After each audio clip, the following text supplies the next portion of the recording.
شاہ فرمان صاحب، ایک تو آپ جیسے لوگ ہیں جو کہ چھوٹے یونٹس کے دعویدار ہیں، لیکن جو لوگ اس کے حق میں نہیں ہے ان کی ایک دلیل یہ بھی ہے کہ باقی دنیا میں ملک بنے ہیں پھر اس سے صوبے نکلے ہیں، اور پاکستان وہ ملک ہے جس کو صوبوں نے بنایا ہے.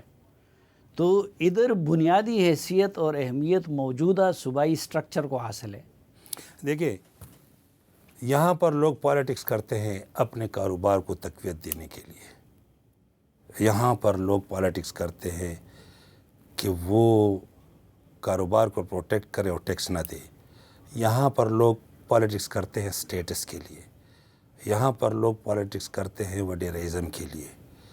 یہاں پر لوگ کنگز بنے بیٹھے ہیں، ان کو عوام کی فکر نہیں ہے. میں نے کہا ایک کرائٹیرین ہے کہ اس کے اوپر یہ فیصلہ ہو جائے کہ اس سسٹم نے کیا ڈیلیور کیا ہے، مزید کنوں نے ان کو خراب کیا ہے جو 18th امینڈمنٹ کی صورت میں، اور اس کے نتائج کیا نکل آئے ہیں. اگر عام آدمی کو فائدہ نہیں پہنچتا تو باقی آرگومنٹ کے ساتھ میں ایگری نہیں کرتا. یعنی یہ ہمارے اوپر طے ہو گیا. اور میں میڈیا کے لوگوں سے بھی یہ درخواست کرتا ہوں، جب بھی میں سوشل میڈیا دیکھتا ہوں، وہ اصل میں اس کے بعد جو ہے نا بلاول یہ کہے گا تو پتہ نہیں بلاول کی کیا اوپینین ہے، تو مریم کی کیا اوپینین ہے.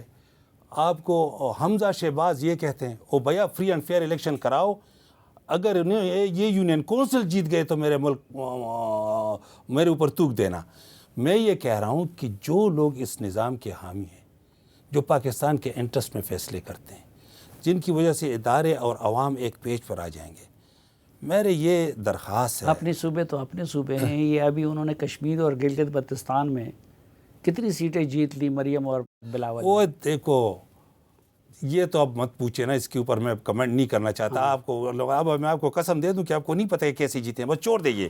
میں یہ کہہ رہا ہوں کہ ہم نے اس ملک کو انٹرنلی مضبوط کرنا ہے، فائنینشلی مضبوط کرنا ہے، کرپٹ لوگوں سے جان چھڑانی ہے، اور وہ سسٹم لے کے آنا ہے کہ جہاں ادارے اور عوام ایک پیج کے اوپر ہو.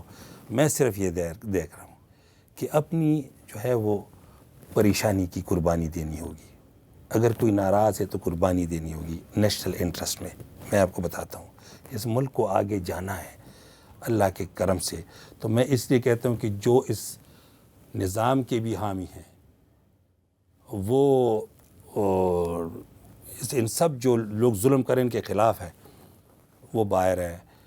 اور جو اس نظام کی جو چھوٹے یونٹس پریزیڈنٹ سسٹم کی مخالفت کر رہے ہیں، جنہوں نے 18th امینڈمنٹ کے ذریعے جو کچھ کیا آپ کے سامنے ہے، اس پرفارمنس سامنے ہے، وہ اپنی گدی چھوڑنے کو تیار نہیں ہیں. یہ ظلم ہے اس ملک کے ساتھ. اسی لیے میں کہہ رہا ہوں کہ میں بار بار یہ کہتا ہوں. دیکھیے 18th امینڈمنٹ کی جتنی ستائش ہوئی تھی، اور وہ کسی اس فارم یا اس فارم کے 2010 میں ہوا ہے نا، 2010 میں ہوا ہے نا، 2010 میں ہوا ہے جی. 16 سال دیکھ لیں کیا ہوا ہے. اس پہ میں بحث ہی نہیں کرتا، یہ ساری دنیا کو پتہ ہے. میں اس پہ بحث ہی نہیں کرتا کہ جنہوں نے فائنینشیل پاور فیڈرل سے لے کر صوبوں کو دیے ہیں، اور پھر ہر ایک صوبے کے اوپر ایک ایک خاندان بیٹھا ہے. سلیم صافی صاحب، میں اس ڈسپیوٹ میں نہیں پڑھنا چاہتا، میں اس بحث میں بھی نہیں پڑھنا چاہتا. میں چاہتا ہوں کہ جو عوام کے انٹرسٹ میں جو بات ہے اس کے ساتھ پی ٹی آئی ایگری کرتی ہے، اس سسٹم کے ساتھ بات کرنی چاہیے. میں یہ کہتا ہوں بات کرنی چاہیے، بات آگے بڑھا. چلو آغاز آپ کر لینا اپنے صوبے میں. خیبر پختونخوا میں تو چھوٹے صوبے بنا لینا.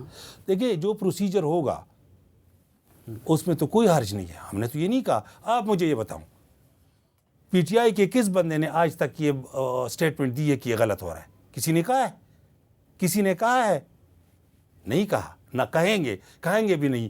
لیکن کسی نے بنانے کی کوشش بھی تو نہیں. تو کس طرح جو کوشش ہو، وہ دیکھو صوبائی اسمبلی قرارداد پاس کرے، آپ کو کسی نے روکا تو نہیں ہے. ہم نے ہزارہ کی قرارداد پاس کی ہے نا. باقی جو ہے اگر پورے ملک میں بنیں گے سب سے پہلے پی ٹی آئی کرے گی. میں نے کہا وہ تو جو ویژن ہے اور جو پی ٹی آئی کی طرح ہم نے چیزوں کو کریکٹ کرنا ہے. میں اس کو مزید ڈسپیوٹڈ نہیں کرنا چاہتا، لیکن میں اس لیے کہہ رہا ہوں کہ جو عوام ہے جو پی ٹی آئی کے ساتھ ہے، وہ پی ٹی آئی کے عوام اس کانسیپٹ کی مخالفت نہیں کر رہے ہیں، وہ اس کے حق میں ہیں. اور جو لوگ جنہوں نے فائدے اٹھائے اپنے ذات کے لیے جو سسٹم بنایا ہے, جو 18th امینڈمنٹ کے ذریعے پروونسز کو اختیار دے کے جو اپنے فائدے کیے ہیں, وہ ادھر آ کے 26 27 تو ٹھیک ہے, لیکن 28 امینڈمنٹ کے اوپر بڑی سوچ بچار ہو رہی ہے کہ ہماری تو بادشاہت چلی جائے گی. لیکن شاہ پروان صاحب باقی لوگ تو پھر بھی صرف چھوٹے صوبے چاہتے ہیں, لیکن آپ تو اس کے ساتھ ساتھ صدارتی نظام بھی چاہتے ہیں. بالکل. اس کی وجہ کیا ہے؟ وجہ یہ ہے کہ directly elected chief executive of the country جو عوام سے وہ آتا ہو, وہ اس ملک کو صحیح چلائے گا. اور کانسٹیٹیوشنل بیریئرز جو ہے نا وہ بڑے افیکٹو ہیں کہ چھوٹا یونٹ کتنا انڈیپینڈنٹ ہوگا, پھر اس چھوٹی یونٹ کے اندر لوکل باڈیز کتنی انڈیپینڈنٹ ہوگی. یہ تجربے 73 کانسٹیٹیوشن سے پہلے فوجی عامروں نے نہیں کیے تھے. نہیں, اس کا کیا دیکھیں, نہیں, اپنے آپ کو صدر کہنا یہ الگ بات ہے. اور اگر یہ لفظ دیکھو نا, لفظ دیکھو, پریزیڈنشل سسٹم, یہ صرف پریزیڈنٹ نہیں ہوتا, اس کے نیچے پورا سسٹم ہوتا ہے اور وہ سسٹم آپریٹ کرتا ہے. آپ میری بات سنو. اب آپ مجھے یہ بتائیں, کہاں پر پارلیمانی نظام کے اندر ایم این ایز فنڈ لے جاتے ہیں؟ کیا ہاؤس آف کامن کے ممبرز فنڈ لے جاتے ہیں؟ لیکن اس میں بھی تو پھر کئی رستے آ جاتے ہیں نا. ایک امریکی نظام ہے, ایک پھر فرانس میں متناسب نمائندگی کا سسٹم ہے, تو آپ پھر اس میں کس چیز پہ اتفاق پیدا کریں گے؟ دیکھیں, آپ کو پتہ ہے دیکھیں پاکستان میں دیکھو, نیٹی گریٹی کی بات آپ چھوڑ دیں. کنسیپچولی چھوٹے units, independent local bodies, presidential system, directly elected president, یہ ساری چیزوں کے اوپر جب چیزیں ہو جائیں گی نا تو نیٹی گریٹی اس کے ساتھ ساتھ خود ہی ہو جاتے ہیں. یہ لیجسلیچر کس لیے ہوتا ہے؟ روزانہ کی بنیاد پر امینڈمنٹ کیوں ہوتی ہے؟ ریکوائرمنٹ کے مطابق چیزیں ایڈجسٹ ہوتی ہے. بس میرا کہنے کا مقصد یہ ہے کہ مجھے صرف اس بات کا افسوس ہے کہ جن لوگوں نے فارم 47 کے ذریعے پہلے تو 18th امینڈمنٹ پاس کرایا, مزے لیے, آج فارم 47 کے ذریعے حکومت کے مزے بھی لے رہے ہیں, حکومت چھوڑنے کا بھی سوچ رہے ہیں تاکہ 28 امینڈمنٹ نہ آئیں, وہ اقتدار میں بیٹھے ہوئے ہیں. مجھے اس ملک کے خواص سے یہ درخواست ہے کہ یہ 25 کروڑ عوام کا معاملہ ہے. اللہ نے ہمیں بڑی عزت دی ہے فورن پالیسی میں. اب انٹرنلی ملک کو مضبوط کرنے کے لیے یہ ضروری ہے کہ ہم ایک پیج پر آ جائیں. محب وطن لوگ ہیں اور اداروں کے ساتھ پیار کرتے ہیں. کہیں بھی اگر کسی کی ناراضگی ہے, وہ ناراضگی دور کر کے, برداشت کر کے نیشنل انٹرسٹ میں فیصلے کرنی چاہیے.